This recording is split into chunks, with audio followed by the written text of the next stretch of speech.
벤처창업과 법률 11주차 그 11강의 2교시를 시작하겠습니다. 아까 목차 살펴봤듯이 2교시는 근로상권과 노동법 체계, 즉 내가 창업을 하게 되면 직원들을 불이해야 되는데 그 직원들에 대한 근로상권 문제가 있고 또 그걸 규율하는 게 노동법인데 그 상위법으로서는 헌법이 있고 또 노동법에 근로계약을 체결하는 건 민법에 고용 규정이 있죠. 고용계약.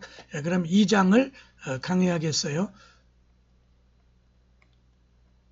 2장 근로상권과 노동법의 체계, 노동법의 의의, 노동법이란 민법처럼 단일법전이 있는 건 아니죠.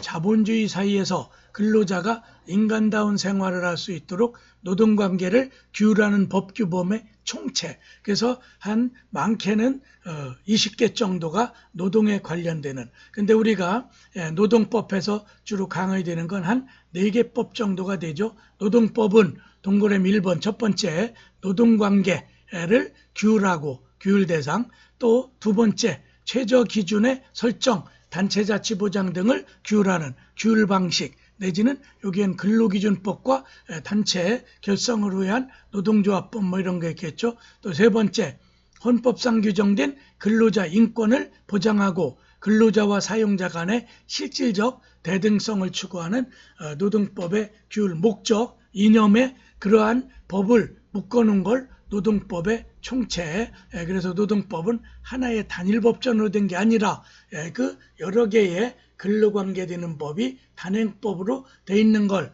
그래 노동법 강의할 때 보면은 한 4개 법을 중심으로 해서 강의하고 있죠. 그 다음에 두 번째 노동법의 목적. 노동법은 근로자의 인간다운 생활을 확보하여 노동 재상생을 가능하게 함으로써 노동 인격의 완성을 실현하는 데 궁극적 목적이 있다. 그렇죠? 그래서 결국 노동법의 종국적 목적은 근로자의 인간다운 생활, 그래 헌법상 이런 걸 사회적 기본권이라고 그러죠. 그래서 인간의 기본권, 사람다운 삶을 살아갈 수 있게 근본적 목적을 띠고 있죠. 괄호 2번에 자본주의 경제하에서의 근로자는 사용자의 지시에 복종할 수밖에 없는 사용 종속관계에 있기에 계약 내지 교섭에 있어서 힘의 균형을 유지할 수 없어 실질적 평등을 추구하기 위해 노동법, 경제법, 사회보장법 등이 등장하게 되었다. 그래서 근대 헌법은 우리가 이제 독일의 대륙법 계통에서는 바이마르 헌법, 우리나라 3.1운동이 일어났던 1919년, 그래서 사회법 또 내지는 노동법이 그때 본격적인 또 사회권적 기본권이 헌법에 인간의 기본권으로 채택되게 되는 게 바로 바이마르 헌법. 우리도 1948년 우리가 이제 45년 해방되고 우리 헌법을 제정할 때 노동법이 들어왔죠. 근로상권이 노동법에 헌법에 규정이 되게 됐어요. 그 다음에 괄호 3번에 노동법은 사용자와 근로자 사이의 근로관계를 대상으로 하여 동그라미 1번 개별 근로자의 근로조건에 대해 최저 기준을 설정하며 근로기준법이 되겠죠. 동그라미 2번 근로자의 근로조건 향상을 위해 노동조합 결성과 단체 규섭 및 쟁의행위를 보장하고 이른바 노동노사관계와 노동조합법이죠.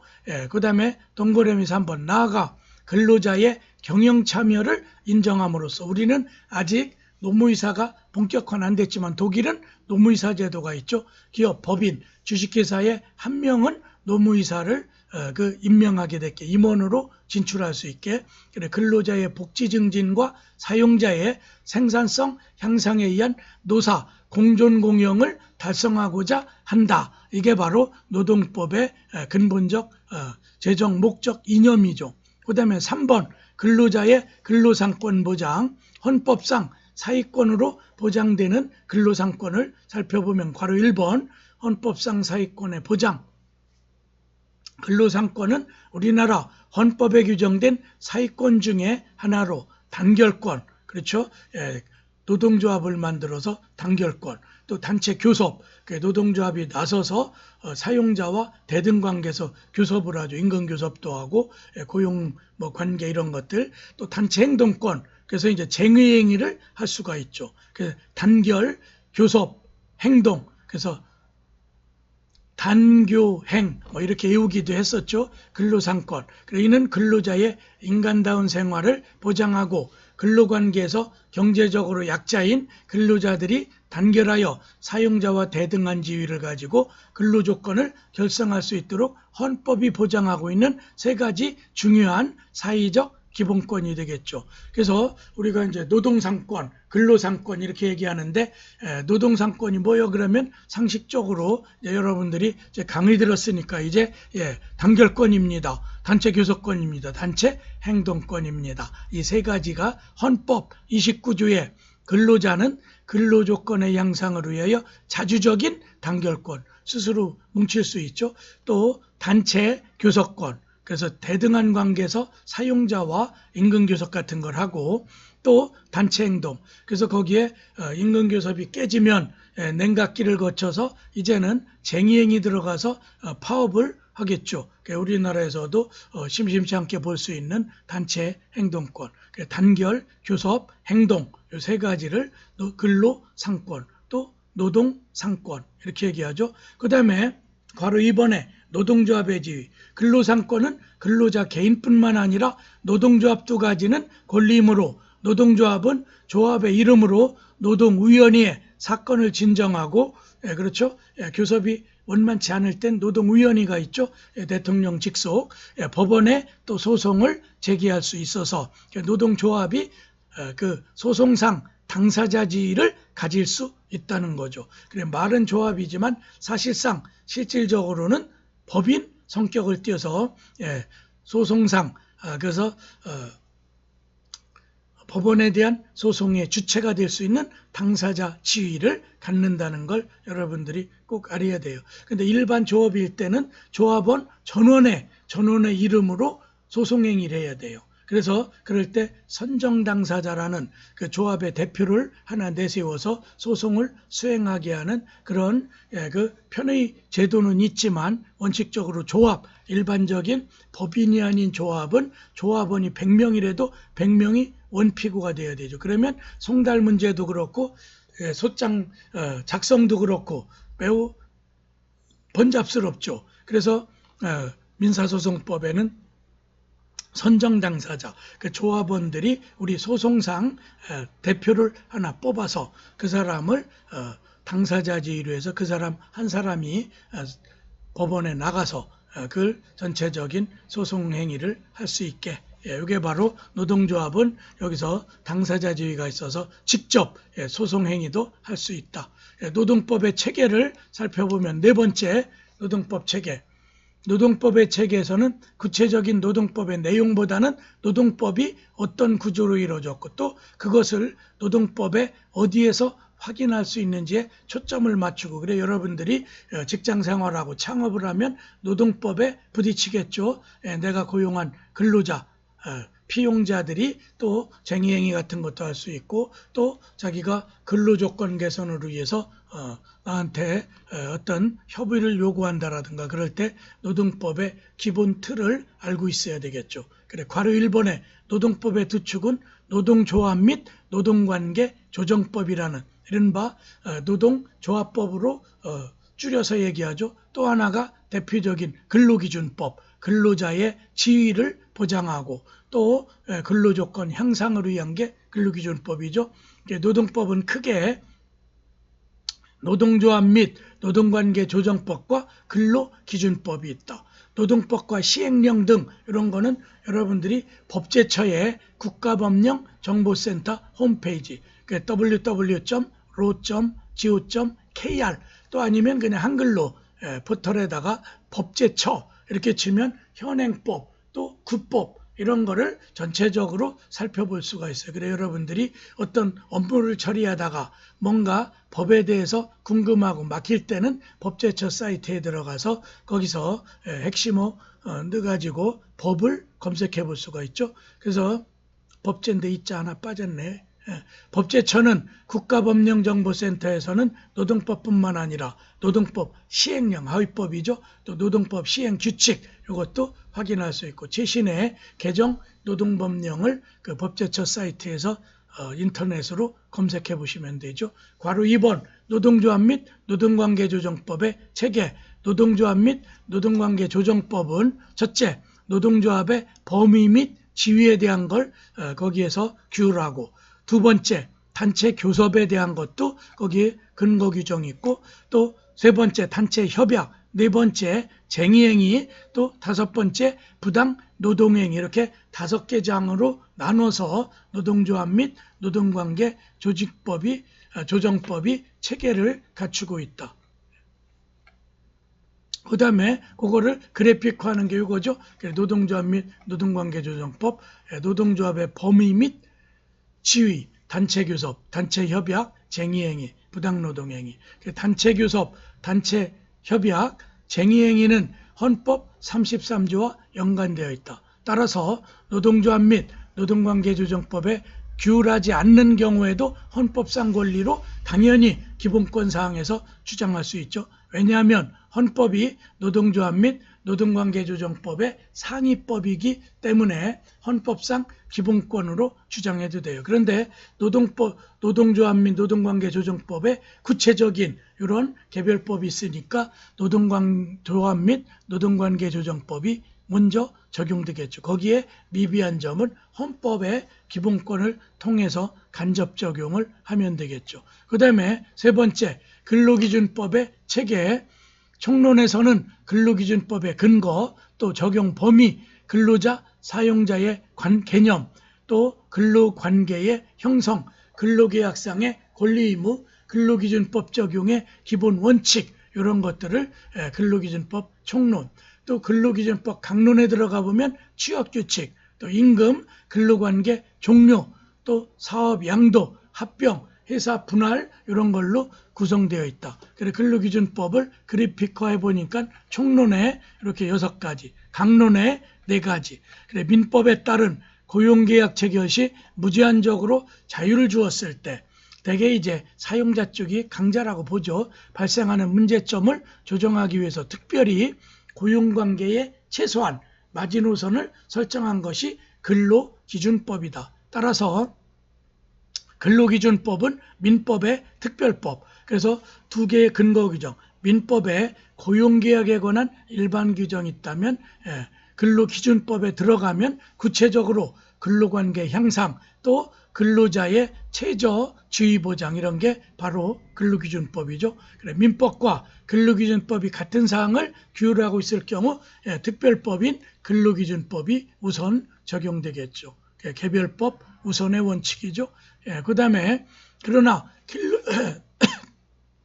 근로기준법에서 규율하고 있지 않은 고용관계 경우 민법이 적용되기도 한다. 그래, 고용계약에 대한 것 민법에 자세히 되어 있으니까, 따라서 사용자의 권리가 근로기준법에 적시되어 있지 않다고 해서 노동자가 고용계약을 위반했을 경우 아무런 법적 제재가 없을 거라고 오인해서는 안 된다. 그래서 근로기준법에 흠결되어 있는, 빠져 있는 규정은 민법, 또 더 나아가 헌법까지 근거가 될 수 있죠. 괄호 4번에 노동법과 연관성이 높은 2개 법, 헌법과 민법이죠. 헌법에는 여러 기본권들이 규정되어 있다. 그 중에서 근로자 권리에 대해서 특별히 규정되어 있는 조항이 있다. 바로 29조의 근로의 향상, 이런 것도 33조 아까 근로 상권이 여기에 있다고 그랬죠. 헌법상 근로자에 대한 권리이므로 당연히 노동법과 깊은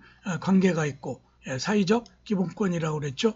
그 다음에 민법에는 여러 계약관계에 대한 법 규정이 있는데 채권법 강론이죠. 계약관계 종류로는 매매계약을 맺은 관계라든가 전세계약을 맺은 관계, 도급계약을 맺은 관계 등이 있다. 그 중에서 고용관계 계약이 노동법과 관련되겠죠. 노동법과 관련이 있다. 민법 655조에서 663조까지 8개 조항의 고용관계를 규율하고 있다. 그래, 우리나라 노동법은 우리 헌법 제정 당시부터 있었던 거죠. 1948년 헌법 제정 당시 노동 3권과 노동자의 이익 균점권, 지금보다도 선진적이었었죠. 법률로는 1953년, 한 5년 지나서 노동조합법, 이런 개별법이 만들어지죠. 노동쟁의 조정법, 근로기준법이 1953년, 그 사이에 여러 번 개정을 거쳐 현재에 이르고 있다. 그 다음에 이제 마지막 3장, 4대 보험과 근로자의 부담. 그래 여러분들이 직장 생활을 하면 4대 보험 많이 떠들죠. 4대 보험의 가입은 강제돼 있죠. 4대 보험과 가입 강제. 그러면 여기서 말하는 4대 보험은 무엇이냐면 국민연금 있죠. 또 건강보험, 또 고용보험, 산재보험, 산업재해보험, 이 네 가지를 우리가 4대 보험. 그래서 한 명 이상을 고용하더라도 하루 이상을 고용하게 되면은 바로 요 4대 보험을 원칙적으로 가입해줘.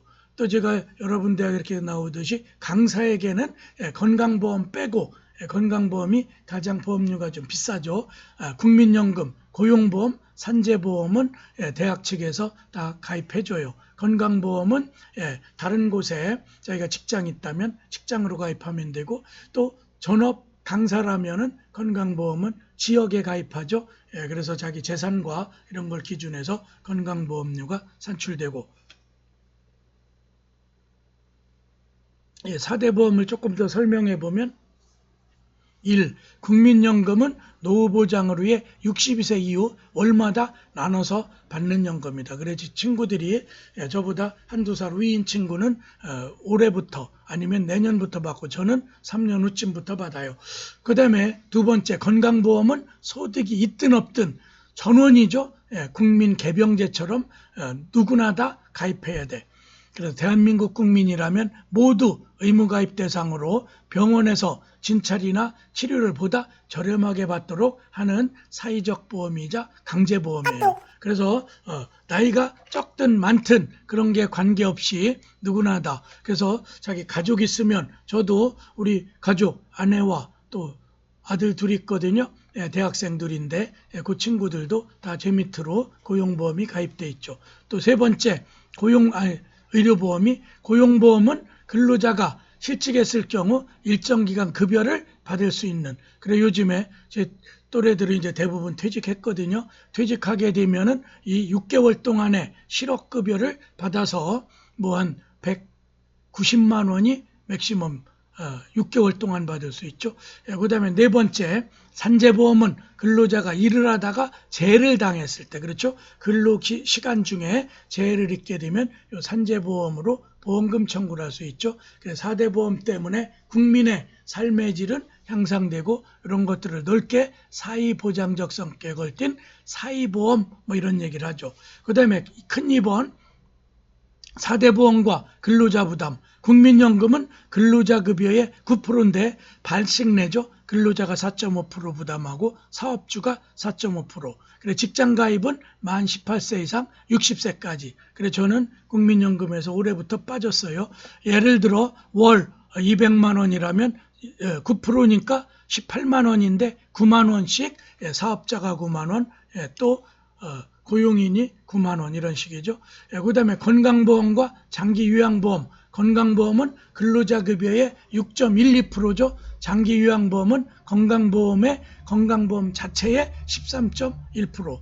건강보험은 근로자 부담의 3.06%. 사업자 부담 3.06. 그래서 합해서 6.12. 절반씩 내는 거죠. 장기요양보험은 건강보험 근로자 부담금의 6.55%를 전부 사업주가 다 부담하죠. 요양보험. 그 다음에 괄호 3번의 고용보험. 근로자 급여의 1.5%로 근로자 부담은 0.65%, 사업주 부담은 0.9%. 사업주가 더 많이 부담하죠. 그래서 하루만 근무한 일용 근로자도 반드시 고용보험 가입하고, 그래서 1년 이상 고용보험 가입한 자는 실업급여, 자기가 갑자기 직장을 해고죠.